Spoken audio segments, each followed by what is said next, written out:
नमस्कार दोस्तों, स्वागत है आपका हमारे चैनल में।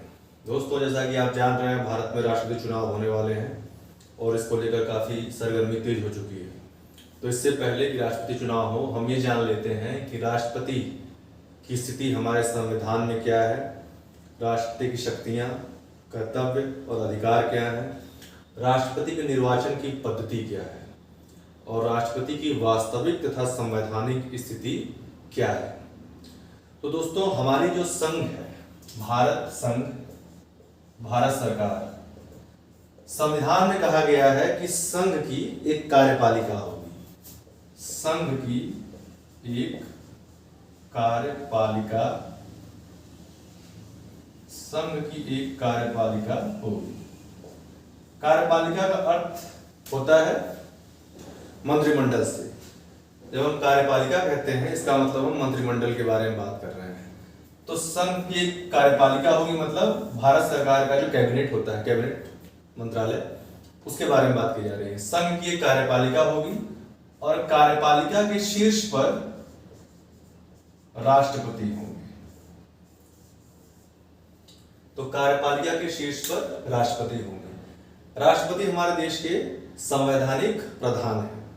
वास्तविक शक्ति जो है वो मंत्रिमंडल में या कार्यपालिका में निहित है। क्योंकि कार्यपालिका बनती है मंत्रियों से, जिसे हम मंत्रिमंडल भी कहते हैं, और मंत्रिमंडल के शीर्ष पर होते हैं प्रधान मंत्री। तो एक तरह से अगर देखा जाए तो वास्तविक प्रधान हमारे देश के वो प्रधानमंत्री हैं और संवैधानिक प्रधान वो है राष्ट्रपति है। राष्ट्रपति का जो चुनाव होता है वो अप्रत्यक्ष तरीके से होता है। राष्ट्रपति के निर्वाचन की पद्धति है वो अप्रत्यक्ष निर्वाचन पद्धति है। ये अप्रत्यक्ष का अर्थ होता है कि जब हम प्रत्यक्ष चुनाव की बात करते हैं तो वो चुनाव आते हैं जिसमें जनता डायरेक्ट या सीधे जाकर वोट डालकर अपने कैंडिडेट को चुनती है। जैसे विधानसभा चुनाव में विधायक चुनाव होता है तो जनता बूथ पर जाती है और वोट देती है, वो प्रत्यक्ष चुनाव होता है। ऐसे सांसदीय का जो चुनाव होता है लोकसभा का, उसमें भी डायरेक्ट जनता जाती है और अपना सांसद चुनती है। अप्रत्यक्ष चुनाव का अर्थ है कि जनता के द्वारा जो चुने हुए लोग हैं, अब वो चाहे आप उनको विधायक कह लीजिए या चाहे उनको आप सांसद कह लीजिए, तो जनता के चुने हुए ये सांसद और विधायक, जब ये लोग, इन लोगों से बनी हुई एक मंडली या निर्वाचक गण, ये किसी का चुनाव करते हैं तो उसे हम अप्रत्यक्ष निर्वाचन पद्धति कहते हैं। क्योंकि इसमें जनता डायरेक्ट शामिल नहीं होती है, जनता के द्वारा चुने हुए उसके प्रतिनिधि लोग शामिल होते हैं। तो राष्ट्रपति के चुनाव के लिए भी इसी तरह की अप्रत्यक्ष निर्वाचन पद्धति अपनाई जाती है। राष्ट्रपति के चुनाव के लिए जो निर्वाचक गण बनता है, जो निर्वाचक मंडल बनता है, उसमें कौन कौन शामिल होता है? उसमें हमारी संसद के दोनों सदन कौन कौन से हैं? लोकसभा और राज्यसभा, दोनों सदन, और राज्य की जो विधानसभाएं हैं, राज्य की वो, और दिल्ली और पुडुचेरी, ठीक है, दिल्ली और पांडिचेरी,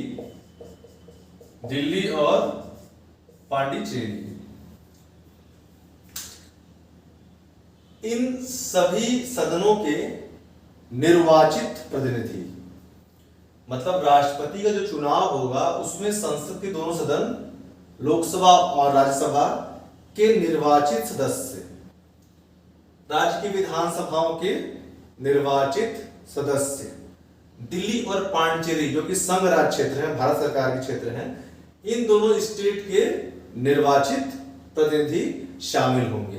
इन लोगों से मिलके, इतने लोगों से मिलके एक निर्वाचक गण बनेगा, वो राष्ट्रपति का चुनाव करेगा। निर्वाचित सदस्य का अर्थ ये है कि देखिए, हमारे संसद में जो दो सदन हैं, लोकसभा और राज्यसभा, तो लोकसभा और राज्यसभा में निर्वाचित प्रतिनिधियों के अलावा कुछ लोग ऐसे होते हैं जिन्हें राष्ट्रपति अपनी तरह से नामांकित करते हैं, मतलब राष्ट्रपति द्वारा वो चुने जाते हैं, उनका चुनाव नहीं होता है। और राष्ट्रपति ऐसा कैबिनेट या मंत्रिमंडल की सलाह पर करते हैं। इसमें राज्यसभा में 12 सीटें होती हैं, राज्यसभा में 12 सीटें होती हैं, जहां पर साहित्य, कला और विज्ञान और सामाजिक क्षेत्र से जुड़े हुए लोगों को चुना जाता है। 12 ऐसे लोग जो साहित्य, कला, विज्ञान और समाज के क्षेत्र में अपने क्षेत्र में उत्कृष्ट हों या उसकी विशेषज्ञता रखते हों, ऐसे 12 लोगों को राज्यसभा में राष्ट्रपति द्वारा नामांकित किया जाता है। और ऐसा ही लोकसभा में 2 सीटें होती हैं जो आंग्ल भारतीय समुदाय के लिए होती हैं। अगर राष्ट्रपति को ऐसा लगता है कि लोकसभा में आंग्ल भारतीय समुदाय का प्रतिनिधित्व कम है, तो वो 2 आंग्ल भारतीय समुदाय के लोगों को लोकसभा के लिए नामांकित करेंगे। इनका चुनाव नहीं होता है, ये राष्ट्रपति द्वारा चुने जाते हैं। किसकी सलाह पर? मंत्रिमंडल की सलाह पर। तो इस तरह से एक पूरा कैबिनेट बनता है जो राष्ट्रपति का चुनाव करता है। अब हम देखेंगे राष्ट्रपति के निर्वाचन की पद्धति क्या है।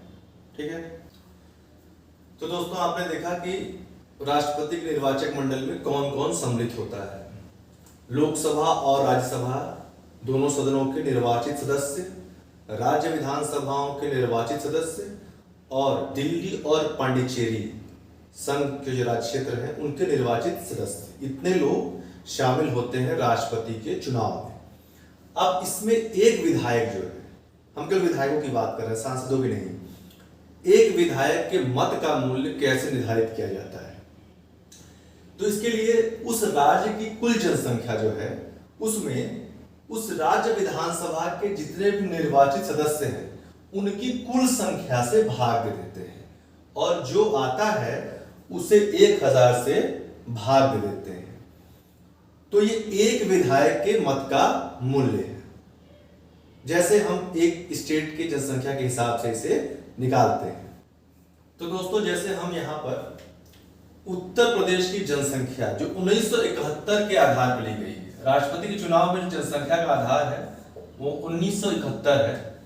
तो 1971 की जनसंख्या के आधार पर उत्तर प्रदेश की जनसंख्या जो है 1971 की जनगणना के आधार पर, जो कि राष्ट्रपति चुनाव में मान्य होती है, ये जनसंख्या उत्तर प्रदेश की थी 8,38,49,905। कुल जो निर्वाचित सदस्य हैं उत्तर प्रदेश की विधानसभा में वो 403 है। टोटल तो 404 है, लेकिन उसमें से जो एक व्यक्ति है वो आंग्ल भारतीय समुदाय का है। तो जो विधानसभाओं में एक सीट होती है आंग्ल भारतीय समुदाय की और राज्यपाल को अधिकार होता है कि वो एक सीट के लिए एक आंग्ल भारतीय समुदाय व्यक्ति को नामांकित करे। वैसे ही जैसे लोकसभा में राष्ट्रपति को अधिकार होता है 2 आंग्ल भारतीय समुदाय के लोगों को नामांकित करने का, वैसे ही राज्यों में राज्यपाल के पास अधिकार होता है एक आंग्ल भारतीय समुदाय को नामांकित करने का। तो कुल 404 सीटों में से 404 जो सदस्य हैं उनमें से एक सदस्य को हम हटा देंगे क्योंकि वो निर्वाचित नहीं है, नामांकित किया गया है राज्यपाल द्वारा। तो 403 सदस्य बचेंगे। इन 403 सदस्यों से जब आप इसमें भाग देंगे, उत्तर प्रदेश की कुल जनसंख्या को भाग देंगे, जो आएगा उसे आप 1000 से भाग देंगे तो 208 आएगा। ये जो 208 आ रहा है, 208 ये उस राज्य के, उत्तर प्रदेश राज्य के एक विधायक के मतलब वोट का मत का मूल्य है। उत्तर प्रदेश के एक विधायक के मत का मूल्य 208 है। तो 403 विधायकों के मत का मूल्य क्या होगा? 403 गुणे 208। तो उत्तर प्रदेश के कुल विधायकों के मत का मूल्य क्या होगा? 208 जो एक विधायक के मत का मूल्य है गुणे 403 जो टोटल विधायक है, ये कुल मत का मूल्य है 83,824।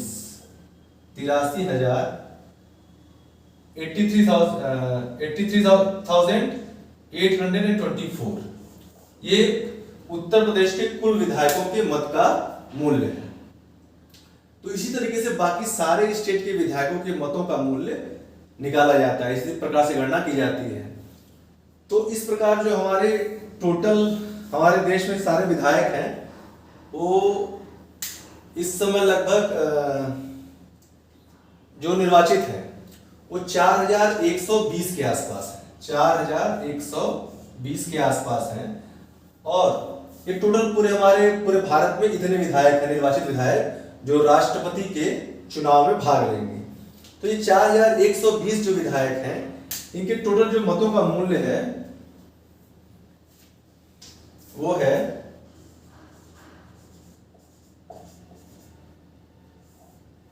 5,49,474, 5,49,474। ये टोटल हमारे पूरे भारत के 4100 विधायकों के मतों का जो मूल्य है वो 5,49,474 है पूरे भारत के। तो हमारे पूरे देश के विधायकों के जो मतों का मूल्य है वो इतना है।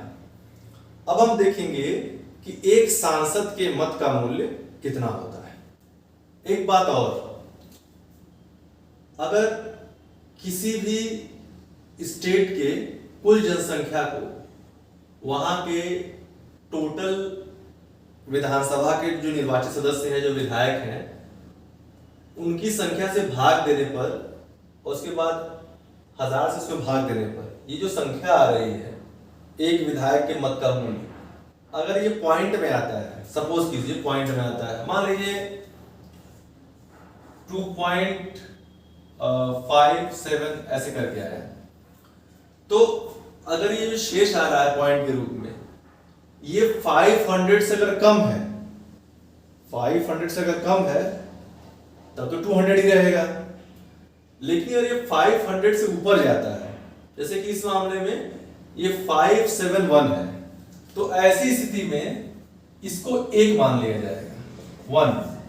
तो क्या होगा, इसका मूल्य जो 200 है वो क्या हो जाएगा, 201।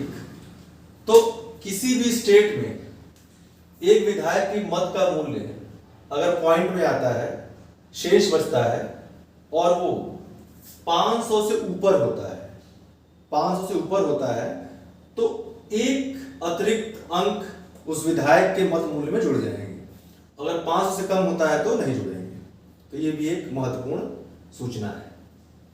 तो दोस्तों अब हम देखते हैं कि राष्ट्रपति चुनाव में एक सांसद के मत का मूल्य कैसे निकाला जाता है।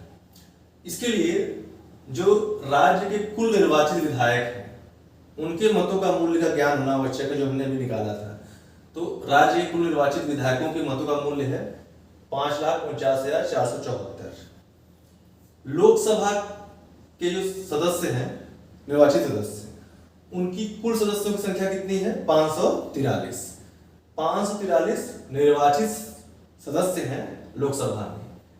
राज्यसभा के कुल निर्वाचित सदस्य कितने हैं, 233।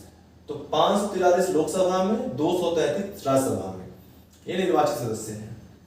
तो टोटल कुल सांसदों की, निर्वाचित सांसदों की, कुल निर्वाचित सांसदों की संख्या कितनी हो गई, 776। अब फार्मूला क्या है, एक सांसद के मत का मूल्य का फार्मूला कैसे निकालेंगे कि एक सांसद के मत की वैल्यू राष्ट्रपति चुनाव में कितनी है। उसके लिए राज्य के जो कुल निर्वाचित विधायक हमारे, उनकी जो मतों का मूल्य है, ये जो हमारा है राज्य के, भारत के टोटल जो राज्य हैं उनके सारे वो निर्वाचित विधायक जो राष्ट्रपति के चुनाव में भाग लेने वाले, बनने वाले निर्वाचक मंडल में शामिल होने वाले हैं, उन विधायकों के मतों का मूल्य कितना है, इतना है। तो राज्य के कुल निर्वाचित विधायकों के मतों का मूल्य इतना बटे कुल निर्वाचित सांसदों की संख्या। कुल निर्वाचित सांसदों की संख्या हमारी कितनी है, 776। तो 776 तो इसको इससे भाग देंगे, आएगा 708.085, 708.085। ये एक सांसद के मत का मूल्य है। तो एक सांसद के मत का मूल्य अगर इतना है तो 776 सांसदों के मतों का मूल्य कितना होगा? इसके लिए आप 776 में 708 से गुणा कर देंगे तो आपका कितना आएगा? एक सांसद के मत का मूल्य कितना, अरे कुल सांसदों 776 सांसदों के कुल मतों का मूल्य कितना आएगा? 5,49,408, 5,49,408। ये कुल सांसदों के मतों का मूल्य है। अब आगे देखते हैं इसकी आगे प्रक्रिया क्या है।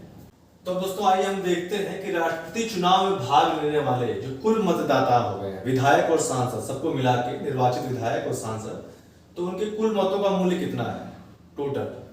तो कुल विधायक कितने हैं? 4,120। कुल सांसद कितने हैं? 776। तो टोटल मतदाता कितने हुए सांसद और विधायक मिला के? 4,896, 4,896। अब इन सभी टोटल मतदाताओं का 4,896 जो मतदाता है कुल मतों का मूल्य कितना हो गया? तो ये हमारे विधायकों के मतों का मूल्य है 5,49,476, 5,49,476 प्लस 5,49,408 तो 5,49,408। टोटल कितना हो गया? ये आपके सामने सारे आंकड़े यहाँ पे रखे हुए हैं, आप देख सकते हैं। ये 10,98,882, 10,98,882 टोटल मतों का मूल्य है। इतने मत जो है वो राष्ट्रपति चुनाव में पड़ने वाले हैं। तो इतने मतों से राष्ट्रपति का चुनाव होता है। अब हम देखेंगे कि जो राष्ट्रपति के चुनाव के लिए जो बैलेट पेपर, जो हमारा सिस्टम है राष्ट्रपति चुनाव के लिए, एकल संक्रमणीय मत या आनुपातिक प्रतिनिधित्व पद्धति, उसमें क्या होता है? उसमें क्या होता है कि किसी का भी वोट बेकार न जाए, सबके वोट काउंट किए जाए। तो इसमें क्या होता है कि जो बैलेट पेपर होता है उसमें मान लीजिए हम सपोज करते हैं कि 3 कैंडिडेट खड़े हुए हैं राष्ट्रपति के लिए, ए, बी और सी। तो इसमें ऐसा होता है कि आपको सबको नंबरिंग देनी होती है वोटिंग करते समय। आप अपनी प्रायोरिटी के हिसाब से नंबरिंग करते हैं। जैसे आपका फेवरेट कैंडिडेट बी है तो आप बी को 1 नंबर देंगे, ये मेरा पहले नंबर पर सबसे पसंदीदा कैंडिडेट है। उसके बाद आपको इन दोनों को भी नंबरिंग देनी होगी, इसमें से दूसरा कौन सा है, तीसरा कौन सा है। ऐसे ही अगर आगे आएंगे नीचे जाएंगे तो और नंबरिंग बढ़ती जाएगी। तो मान लीजिए सी वाला आपका दूसरा है और ए वाला तीसरा है। अब इस तरह की वोटिंग का मतलब ये है कि भाई मेरी पहली प्राथमिकता जो है बी है, लेकिन अगर बी नहीं जीतता है तो मेरा वोट सी को जाएगा, अगर सी भी नहीं जीतता है तो मेरा वोट ए को जाएगा। तो इसमें किसी के वोट बेकार नहीं जाते हैं। जो आदमी हारता जाता है वो निकलता जाएगा और उसको जो वोट दिए गए हैं उसके मान लीजिए कि बी हार गया, तो बी को आपने जो वोट दिया है वो वोट अब हट के अब आपका सी की तरफ आ जाएगा, अब आपका वोट सी को जाएगा। अगर सी भी हार गया तो आपका वोट ए को जाएगा। तो ऐसे ही लास्ट में फाइनल होता है कि कौन जीतेगा। इस तरह से सबके वोट ट्रांसफर होते रहते हैं, इसमें ट्रांसफरिंग रहता है। एकल संक्रमणीय मत या आनुपातिक प्रतिनिधित्व पद्धति के अनुसार इसका चुनाव होता है। ये जो पूरे निर्वाचक सिस्टम की व्यवस्था की गई है राष्ट्रपति वाली, इसका ये प्रयोजन है कि एक तो जो सभी राज्य हैं उसमें जो विधानसभा के निर्वाचित सदस्य हैं और उस राज्य की जो जनसंख्या है उनका बराबर अनुपात और उनकी बराबर जो उनका बराबर प्रतिनिधित्व है वो मिले, और भारत के जो संघ राज्य हैं और बाकी राज्यों में भी उनके चुनाव, उनके जो वोटिंग है उसमें एक समानता बनी रहे। इससे राष्ट्रपति जो है वो न केवल राष्ट्र का प्रतिनिधित्व होगा, राष्ट्रपति केवल राष्ट्र का ही प्रतिनिधि नहीं होगा, वो सभी राज्यों का भी प्रतिनिधि कहलाएगा। एक बात और आती है राष्ट्रपति के चुनाव में कि राष्ट्रपति का चुनाव प्रत्यक्ष निर्वाचन पद्धति से, जैसे लोकसभा या विधानसभा चुनाव होते हैं वैसे कराना चाहिए, कुछ लोग का ऐसा कहना है। लेकिन ये सही नहीं है, क्योंकि अगर आप चुनी हुई सरकार, जो प्रधानमंत्री और मंत्रिमंडल है, ये चुने हुए लोग हैं, अगर इनके साथ साथ एक ऐसे व्यक्ति का चुनाव करेंगे जनता द्वारा चुनाव करके, राष्ट्रपति का भी, तो दोनों ही लोगों को पब्लिक ने चुन लिया है। और आप एक को शक्ति देंगे और एक को शक्ति नहीं देंगे, तो ये बड़ी असहज स्थिति हो जाएगी। क्योंकि राष्ट्रपति का चुनाव अगर जनता के द्वारा किया जाएगा तो राष्ट्रपति को लगेगा कि मैं भी तो जनता द्वारा ही चुना हुआ, तो फिर वहां पावर क्लैश की समस्या उत्पन्न हो सकती है। और एक बात और है कि इसमें समय और धन का बहुत ज्यादा वेस्टेज होगा, इसलिए ये चुनाव पद्धति राष्ट्रपति के लिए बहुत अच्छी है। और अब दोस्तों हम जानेंगे कि राष्ट्रपति पद के लिए किसी व्यक्ति के अंदर क्या क्या योग्यताएं होनी चाहिए। पहली चीज तो ये है कि वो भारत का नागरिक हो, पहली शर्त है भारत का नागरिक हो। दूसरी शर्त है 35 वर्ष की आयु पूरी कर चुका हो, कम से कम 35 वर्ष का हो। तीसरी चीज है वो लोकसभा का सदस्य होने की योग्यता रखता। ठीक है, लोकसभा का सदस्य बनने की योग्यता रखना मतलब लोकसभा का सदस्य जब बनने जाते हैं, सांसद चुनाव लड़ने जाते हैं, तो एक सांसद बनने के लिए जो योग्यता होनी चाहिए वही योग्यता राष्ट्रपति की भी होनी चाहिए। लेकिन इसमें यह नहीं कहा गया कि जो राष्ट्रपति चुनाव लड़ने जाएगा वो लोकसभा का सदस्य होगा, ऐसा नहीं है। तो लोकसभा का सदस्य बनने की योग्यता होनी चाहिए। तीसरी चीज क्या है, वो राज्य या भारत सरकार किसी के भी दिन कहीं भी लाभ के पद पर ना हो, लाभ के पद पर ना हो, तो लाभ के पद पर नहीं होना चाहिए। और तीसरी चीज ये है कि जो कि आप जानते हैं पागल दिवालिया या विचित्र पागल दिवालिया ना हो, लाभ के पद पर नहीं होना चाहिए। हाँ, मंत्री, राज्यपाल, राष्ट्रपति, उपराष्ट्रपति ये भी राष्ट्रपति का चुनाव लड़ सकते हैं। और अगर कोई लोकसभा या राज्यसभा का सदस्य या कोई मंत्री या कोई राज्यपाल कोई भी राष्ट्रपति चुनाव लड़ता है, तो जिस दिन से वो राष्ट्रपति के रूप में चुन लिया जाता है उसी दिन से वो अपने पहले वाले पद से त्यागपत्र दे देगा। मान लिया जाएगा कि उस जो पहले पद पर था वो खत्म हो गया है, वो दो पद पर एक साथ नहीं रह सकता है। तो ये राष्ट्रपति के चुनाव के लिए योग्यताएं हैं, वो प्रमुख योग्यताएं हैं। अब राष्ट्रपति को हटाया कैसे जाता है? राष्ट्रपति को हटाने की जो प्रक्रिया है वो दो प्रकार की है। एक तो वो जो है उपराष्ट्रपति को, जो उपराष्ट्रपति हैं उनको त्याग पत्र देते हैं। राष्ट्रपति जो है उपराष्ट्रपति को त्याग पत्र देता है, तो एक तो उपराष्ट्रपति को त्याग पत्र दे दे। दूसरा तरीका है वो है महाभियोग। महाभियोग 56 के आधार पे महाभियोग की प्रक्रिया द्वारा राष्ट्रपति को हटाया जाता है। लेकिन राष्ट्रपति के ऊपर महाभियोग प्रक्रिया तभी लगेगी, उसका एक ही आधार है। अब महाभियोग लगाने का एक ही आधार है, ओनली वन रीजन। वो आर्टिकल 61 में दिया हुआ है, वो है संविधान का अतिक्रमण। संविधान का अतिक्रमण मतलब जहां राष्ट्रपति ने कोई ऐसा काम किया जो संविधान द्वारा दी गई शक्ति या कर्तव्य के बाहर है, उसके निर्धारित शक्तियों के बाहर है, उसकी जो सीमा रेखा उसको उसने पार किया है, तो इसको माना जाएगा कि संविधान का अतिक्रमण है। जैसे मंत्रिमंडल में जो भी मंत्री चुने जाते हैं वो प्रधानमंत्री की इच्छा के अनुसार चुने जाते हैं। कहा गया है संविधान में कि प्रधानमंत्री जिसे भी कहेगा राष्ट्रपति उसे मंत्री पद के रूप में अपॉइंट करेगा, आमंत्रित करेगा, मंत्री बनाएगा। लेकिन अगर राष्ट्रपति ने प्रधानमंत्री की बात मानने से इनकार किया इस मामले में, तो ये माना जाएगा कि संविधान का अतिक्रमण है और उसके ऊपर महाभियोग की प्रक्रिया शुरू की जाएगी। लेकिन महाभियोग की प्रक्रिया लगाना इतना आसान नहीं है। इसकी एक प्रक्रिया है। इसकी प्रक्रिया ऐसे है कि आपके सदन के जो दो भाग हैं, राज्यसभा और लोकसभा, तो महाभियोग की प्रक्रिया लगाने के लिए दोनों सदनों में से कोई भी सदन इस प्रक्रिया को शुरू कर सकता है। तो मान लीजिए हम मानते हैं कि राज्यसभा के लोगों ने महाभियोग की प्रक्रिया लगाने की प्रक्रिया शुरू की, तो इसके लिए क्या करना होगा? इसके लिए राज्यसभा के उन सदस्यों को पहला काम यह करना होगा कि 14 दिन की लिखित सूचना देनी होगी। ठीक है कि हम महाभियोग लगाना चाहते हैं, 14 दिन की लिखित सूचना देंगे।